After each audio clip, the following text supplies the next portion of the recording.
Hello everyone, welcome to అమ్మాస్ kitchen. ఈరోజు అమ్మాస్ కిచెన్లో నేను మీకు చూపించబోయే రెసిపీ హల్వా.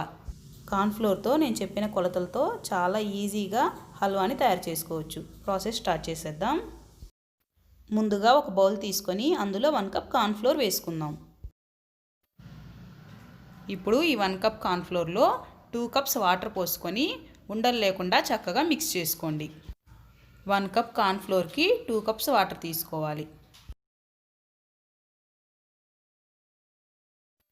ఇలా 2 కప్స్ వాటర్ పోసుకొని ఉండలేమీ లేకుండా మొత్తాన్ని మిక్స్ చేసుకోవాలి. ఈ విధంగా కార్న్ఫ్లోర్ మిశ్రమాన్ని రెడీ చేసుకొని పక్కన పెట్టుకుందాం. ఇప్పుడు స్టవ్ ఆన్ చేసుకొని ఒక కడాయి పెట్టుకొని అందులో 2 కప్స్ షుగర్ వేసుకుందాం. 1 కప్ కార్న్ఫ్లోర్కి 2 కప్స్ షుగర్ తీసుకోవాలి. ఇలా 2 కప్పులు షుగర్ వేసుకున్న తర్వాత అందులో 1.5 కప్ వాటర్ పోసుకోండి. ఈ విధంగా 1.5 కప్పు వాటర్ యాడ్ చేసి మొత్తాన్ని షుగర్ కరిగేంత వరకు మిక్స్ చేసుకోండి. పాకం ఏమీ అవసరం లేదు, షుగర్ కరిగితే సరిపోతుంది. చూశారు కదా, ఈ విధంగా షుగర్ మొత్తం కరిగితే సరిపోతుంది. ఈ విధంగా షుగర్ మొత్తం కరిగిపోయిన తర్వాత మనం ముందుగా ప్రిపేర్ చేసుకున్న కార్న్ఫ్లోర్ మిశ్రమాన్ని ఒకసారి మళ్ళీ మిక్స్ చేసుకొని దీనిలో యాడ్ చేసుకుందాం.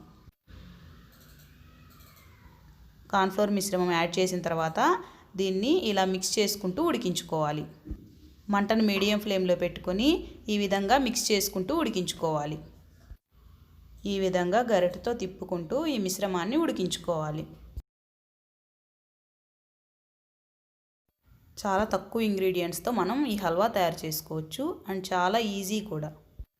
బట్ ఇది ఉడకడానికి కొద్దిగా టైం పడుతుంది. ఈ విధంగా దగ్గర పడిన తర్వాత మనం దీనిలో 3 టేబుల్ స్పూన్స్ నెయ్యి వేసుకుందాం.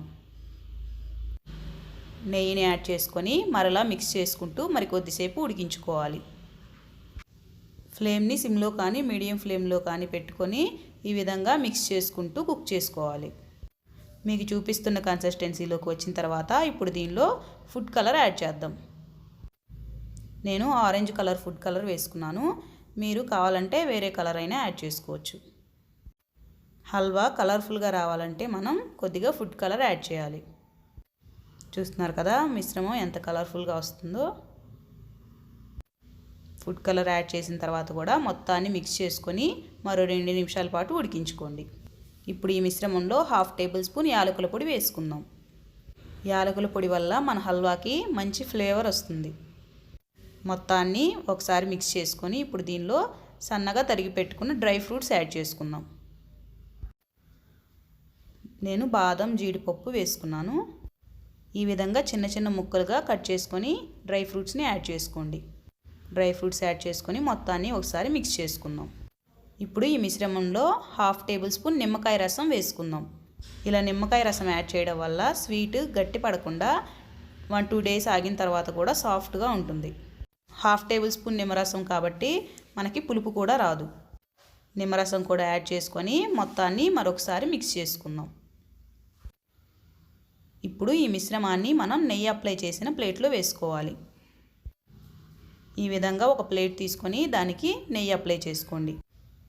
ఇప్పుడు ఈ హల్వా మిశ్రమాన్ని ప్లేట్లోకి ట్రాన్స్ఫర్ చేసుకుందాం.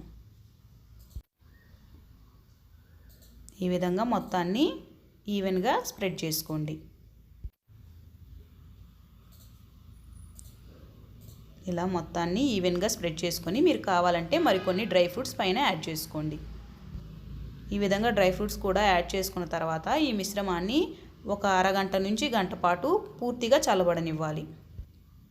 ఇలా 1 గంట పాటు పూర్తిగా చల్లబడిన తర్వాత ఈ మిశ్రమాన్ని వేరొక ప్లేట్లోకి తీసుకుందాం. చూసారు కదా హల్వా ఎంత పర్ఫెక్ట్గా వచ్చిందో. అడుగున మనం ప్లేట్కి నెయ్యి అప్లై చేయడం వల్ల మనం ఈజీగా తీసుకోవచ్చు. ఇప్పుడు హల్వాని మనం చిన్న చిన్న పీసెస్గా కట్ చేసుకుందాం. మీకు కావాల్సిన షేప్లో వీటిని కట్ చేసుకోండి. నేను స్క్వేర్ షేప్లో కట్ చేసుకుంటున్నాను. ఈ రెసిపీ ఎవరైనా చాలా ఈజీగా చేసుకోగలిగే రెసిపీ. సో మీరు కూడా ట్రై చేసి ఎలా ఉందో కామెంట్ బాక్స్లో కామెంట్ చేయండి. ఇలాంటి వెరైటీ అండ్ ట్రెడిషనల్ రెసిపీస్ కోసం అమ్మాస్ కిచెన్ని సబ్స్క్రైబ్ చేసుకోండి. అలాగే న్యూ వీడియోస్ నోటిఫికేషన్స్ కోసం పక్కనే ఉన్న బెల్ ఐకాన్ని కూడా ప్రెస్ చేయండి. చూసారు కదా హల్వా ఎంత ఈజీగా ప్రిపేర్ చేసుకున్నామో. Thank you for watching my video.